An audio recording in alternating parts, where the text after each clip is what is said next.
Tady ten svět už jsem dlouho neviděl. Kde je můj bratr? Musím ho najít. No super, tady jsem ještě dlouho nebyl. Co to má tady jako znamenat?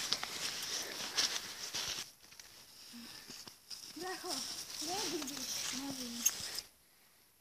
Musíme ho najít. Tamhle jsou. Čau, kámo. Chtěli jsme tě najít. Hele, řekněte mi, proč jsme se sem teleportovali. To vůbec nevíme. Je to pořád Proč jsme záhada. tam tou bránou? Já vím, že to je brána, já mám od toho vlastně i klíče. Ale zajímavý je, že já jsem tady byl jako první a takhle už neprojdem, to už je na hovno. Víte, co mě zajímá? Bodáky. Víte, co mě zajímá? Nevíme. Je to, že prostě, počkat, tamhle je nějaká ta. Jdu se na to kouknout. Tady, vypadá to jako čerstvý sníh, prostě někdo to dělal před chvilkou.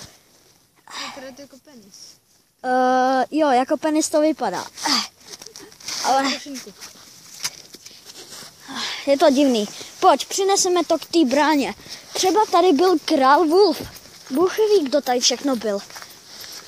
Co když to takhle na to napíchnu? Ale co když to je špatně? Díky to je jenom obyčejný sníh. To má... něco cítím. Kurňa, kde to? Kde jsi byl? Byl jsem v té dimenzi. Jaký dimenzi? No kde, v jaký asi dimenzi? V téhle dimenzi. Nefunguje. Ve vlkodlačí dimenzi. Ten sníh nějak... Co? Jaký velkodlačí dimenze a co to je tady to za dírku? To vypadá... Počkat. Se spletli. Tohle je ta klíčová dírka. No určitě, to je ta klíčová dírka, ale... Tak ten tvůj klíč sem určitě nevejde. Tady to je nepravý klíč. Jenom tady byl na nějaký dveře. Ale počkej. Vždyť my jsme v lidských podobách. My nejsme vlkodlaci, my jsme v